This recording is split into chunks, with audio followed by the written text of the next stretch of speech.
Ndabaramukije nshuti namwe bakunzi musanzwe mukurikirana ikinyamakuru Js TV gica ku mbuga ngurukanabumenyi. Muri amahoro? Mumeze neza? Twizere ko mwiriwe amahoro aho muherereye hose. Muri kano kanya tugiye kuyaga ku kiyago kijanye no kwishingira imigambi canke kwihangira imigambi. Mbega bavuze kwihangira imigambi bisigura iki? Ni ryari umuntu ashobora kwihangira imigambi? Mbega birashoboka? Bishoboka ryari? Nizahe ntambwe umuntu yocako? Ivyo vyose nivyo tugiye kuganira n'umutumire wacu Sofoni. Ndabaramukije Sofoni. Yego nanje ndabaramukije cane. Reka ndamutse n'abariko baradukurikirana. Tunejejwe no kuba muri iki kibanza mwarahezagiwe. Murakoze cane, ndabamenyesha kandi ko uyu Sofoni ari umwe mu rwaruka rumaze guhabwa inyigisho nyinshi kubijanye no kwitunganiriza imigambi. Ngira araza kutuyagira vyinshi, turaza kuronka umuti kubijanye no kwihangira imigambi. Mbega bavuze kwihangira imigambi canke kwishingira imigambi bisigura iki? Yego murakoze ku kibazo ciza mumbajije. Mbega kwishingira imigambi bisigura iki? Ni ijambo rimenyerewe mu rurimi rw'ikinofunofu entrepreneuria. Ngerageje kwishura nyarutsa, ni icemezo umuntu agira agashinga igikorwa gishobora kumufasha kugira ubwigenge mu vy'ubutunzi canke se kuzogira ubuzima bwiza muri kazoza. Mu yandi majambo ni icemezo ugira muri kubu bivanye n'ibihurimwo vy'umubabaro, vyo kubura amafaranga, munyuma ukavuga ati oya ibintu je sinobigumamwo. Ati ni vyiza ko nishingira igikorwa ciwanje gishobora kumfasha kuzana amafaranga. Yego. Ni ku myaka ingahe umuntu ashobora kwishingira imigambi? Yego murakoze. Mu vy'ukuri ngerageje kwishura ikibazo, kubera yuko kwishingira imigambi canke se kuja ku gikorwa ni ikintu cahereye mw'ijuru, mw'itongo rya Edeni, aho Imana yabwiye abavyeyi bacu ba mbere ati ndabahaye iri tongo murituturire, murinagure, murigire ryiza. Mu yandi majambo rero, kwishingira imigambi ntabwo bivana n'imyaka ufise. Oya. Hariho ababikoze bari bafise imyaka mitonya ari abana, hariho n'abandi baza kubikora baracerewe. Rero muri rusangi kwishingira imigambi igihe ca nyaco ni mu gihe c'ubwana, ukiri umwana. Gute? Ukiri umwana ubwa mbere haca haza indero y'abavyeyi. Abavyeyi barafise uruhara runini mu gufasha abavyeyi babo mu kugira ngo bagire ibitekerezo biteye imbere. Kuko kubijanye no kwishingira imigambi harazamwo impano kwanza. Harazamwo impano umuntu afise, ivyo nokwitwa la potentialité innée, ibintu mvukanwa Imana iba yarakuremanye, cankwe se talent. Hagaca hazamwo ibijanye n'indero duhabwa n'abavyeyi. Hagaca haza n'ahantu tuba twaravukiye. Ivyo bintu rero bitatu biza gusigura igihe umuntu ashobora kwishingira imigambi. Rero mu ncamake ni mu bwana, ariko haca haza indero y'abavyeyi iraza gufasha kugira ngo umwana ku myaka runaka agire icemezo co gukora udukorwa duto duto dushobora kumufasha kuzogira ejo heza. Mukivuga kwijanye n'indero y'abavyeyi, mbega biremewe ko canke birashoboka ko umwana ashobora kwishingira umugambi ata mushinge w'uburyo afise, ico twokwitwa base canke fondement de base? Ego neza cane birashoboka. Ryari? Iki rero ni ikibazo gikomeye kuko abantu benshi batinya no kwishingira imigambi bitwaje ngo nta buryo, bakanisunga ubwoba ati mbega nubwo noronka ubu buryo bishobora guhomba bikagenda nabi. Mu ncamake ntumurire abantu bariko baradukurikirana batahure ko hariho ibintu Imana yaremye, yaturemanye abantu benshi batazi. Abantu benshi bazi ko ubutunzi, iyo bavuze ubutunzi ari ibintu biboneka gusa. Oya. Hariho ubutunzi Imana yaturemanye, yaduhaye ico nokwitwa les choses immatérielles cyangwa se matière première Imana yaturemanye. Ivyo navyo ni ubutunzi kama Imana yaduhaye bushobora kudufasha kuronka umutahe, kuronka base kugira ngo dukore iterambere kuri kazoza kacu cyangwa kazoza k'umuryango k'igihugu. Ubwo butunzi kama mushobora kubumbaza novuga ico nokwitwa mu kinofunofu la connaissance, ubumenyi. Imana yaraduhaye kumenya. Nta muntu n'umwe vraiment adafise igihimba bitwa ubwonko cyangwa se cerveau. Burya iki gihimba ni igihimba gikomeye cyane. Abantu twari dukwiye kwitondera tugakora ibishoboka kugira ngo kigume uko Imana yakiremye. Ico gihimba rero nico cyambere kuko niho haza ibijanye n'ubumenyi. Haca haza ico nokwitwa perseverance, ukwihangana. Haraza determination, abantu bakabaho bafise intumbero nyamukuru. Mu yandi majambo ni mico kama Imana yaturemanye. Ariko iyo mico hari abantu igenda yaravuyemwo bivanye n'imyifato twifata. Rero ubu n'ubutunzi bwa mbere Imana yaduhaye bushobora kudufasha kuronka base y'umutahe mu gihe dushaka gukora umugambi. Reka sigure kubijanye n'ubumenyi. Mbega ubumenyi wobukoresha gute kugira ngo uronke umutahe? Ubumenyi uno munsi hariho imbuga ngurukana bumenyi dushobora kuvoma k'ubumenyi. Ni ca gihimba c'ubwonko kiba gikora neza. Turashobora kuja kunguka ngurukana bumenyi tukiga umwuga runaka. Uwo mwuga turiko turawiga biradusaba kwihangana, kudacika intege, kuba abantu bafise intumbero bakavuga ati je shaka kwiga uyu mwuga ninawumenya shaka kuzoca nkora umugambi uyu. Dufate nk'akarorero ushobora kwiga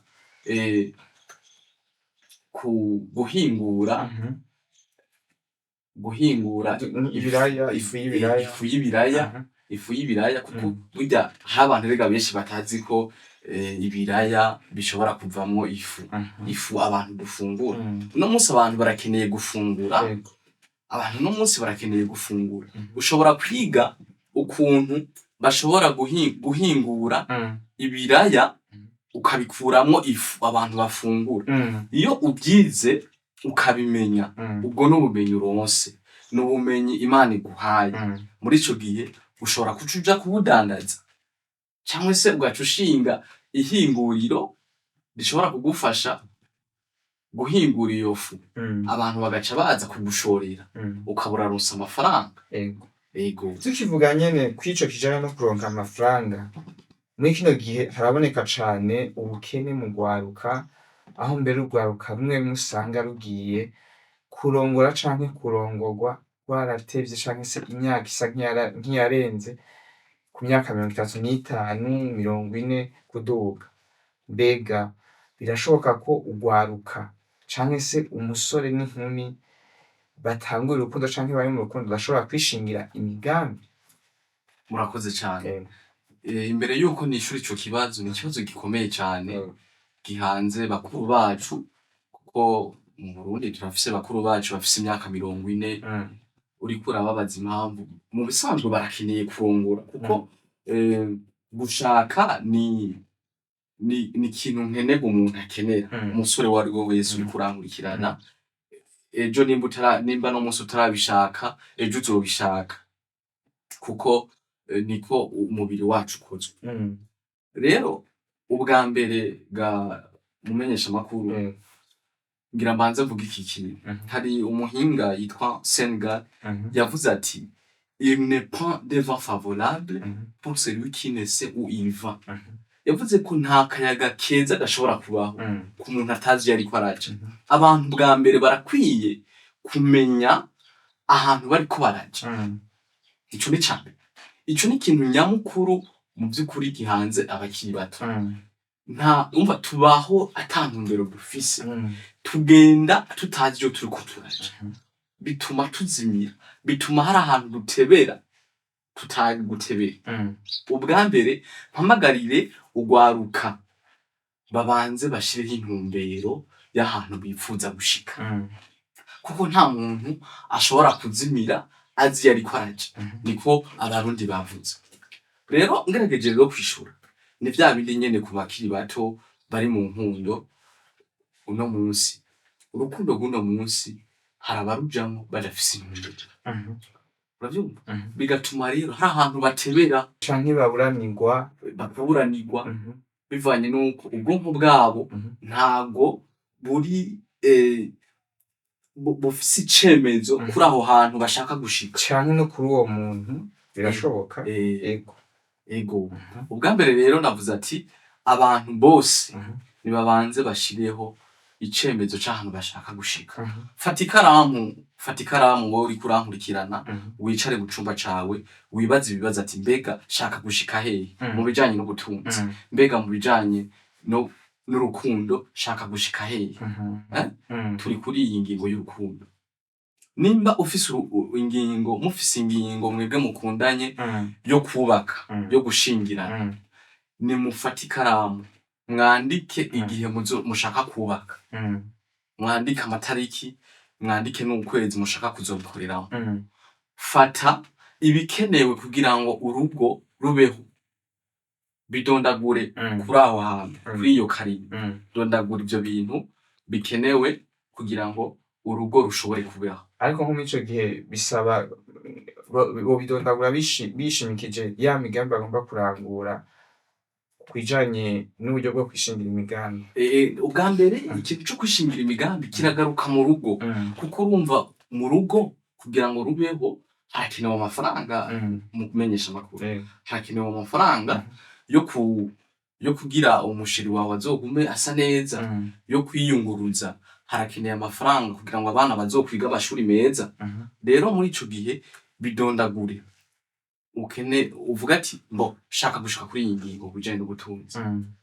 Cufata uvuga ati mbega n'ivyahe ibikorwa bito bito nokora kugira ngo bishobore kunshikana kuri iyi ntumbero nyamukuru. Ushobora kuvuga ati ndazi gufata amasanamu, canke birasaba ko ntegerezwa kwiga ubumenyi ku mbuga ngurukana bumenyi kugira ninabumenye nzobudandaza. Ivyo vyose n'amafaranga. Rero bidondagure, hama buri munsi daba ko uriko urakora ivyo tumushika kw'iyo ntumbero nyamukuru. Rero ku bakundanye ndiko ndahagaruka, abakundanye kandi we wa musore we, wa nkumi we, imbere yuko uja mu rukundo banza urabe ko uwo muntu musangiye aho muriko muraja. Kuko nimutaba mutahasangiye sindababeshe muzozimira, nta hantu muzoshika.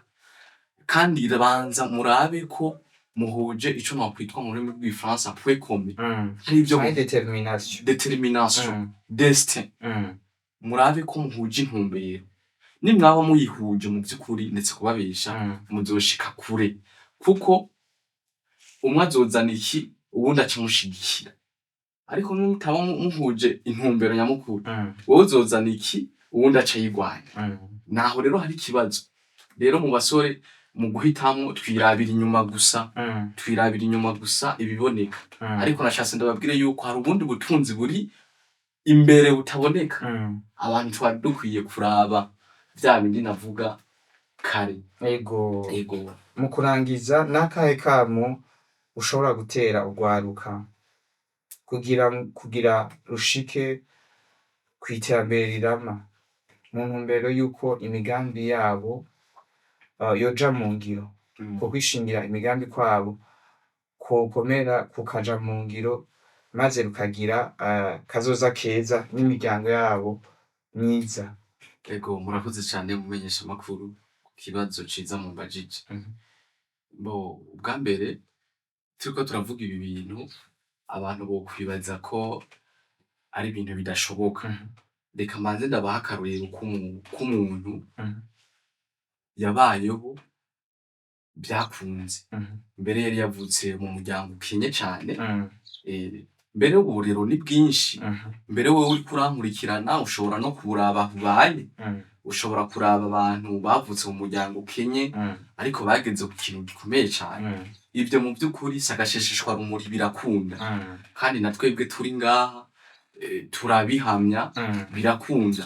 Ariko ico utegerezwa kumenya ubwa mbere ni vya bindi twavuga, banza wimenye, banza umenye uwo uriwe, banza imbere yuko uja gukora ibintu, banza uhige ubumenyi, uje gukora ibintu uzi neza. Urumva? Rero akarorero k'uwo muhinga novuga William Colgate, ni umwe mu bantu babayeho. Yari yavutse mu 1886, ni mu kinjana ca 19. Uyu musore canke se uyu muyabaga yari yavutse nk'uko twese tuvuka, kandi mbere yari yavutse mu muryango ukenye cane kurusha wowe wavukiyemwo. Ariko abavyeyi biwe bamaze gupfa, yafashe ingingo, ca kindi navuga ubwa mbere, gushiraho imigambi canke se gukora, kwitunganyiriza imigambi ni ingingo ufata wewe bivanye n'ibibazo uriko urahura navyo. Rero amaze kubura abavyeyi, yaciye afata ingingo, ariyumvira ati ni gute nshobora gukora, niki nokora kugira ngo ejo imbere hanje hazobe hameze neza. Yaciye yiyumvira gukora iyi korogate dukoresha mu kwiborosa. Mu kwiborosa? Yego, niyo yaciye akora. Urabona yuko ubu turayikenera. Rero igihe cose wicara ukiyumvira ikintu gikenewe aho ubaye, mu vy'ukuri nta kabuza abantu bategerezwa kugufasha no kugutera inkunga, no kugufasha guteza imbere impano yawe, canke kugufasha mu buryo bwo gushigikira mu buryo bwo guteza imbere ivyiyumviro vyawe. Yego, neza cane. Nuko rero nshuti namwe bakunzi mwariko mukurikirana ikinyamakuru Jess TV ku mbuga ngurukanabumenyi, nizere ko mwahakuye vyinshi bigiye kubafasha, bizofasha abatari bake muri kazoza, mbere no muri kubu, kuko turabikeneye cane. Rero dushimire umutumire wacu Sofoni, akaba ari umwe mu rwaruka rumaze guhabwa inyigisho kubijanye no kwitunganiriza imigambi. Ndabashimire cane. Yego, natwe turabashimiye, nimwadutumira kandi tuzobitaba. Murakoze cane. Mwebwe mwese mwadukurikiranye, tubifurize kugira umunsi mwiza canke ijoro ryiza bivanye naho muherereye. Ciao, nakagaruka.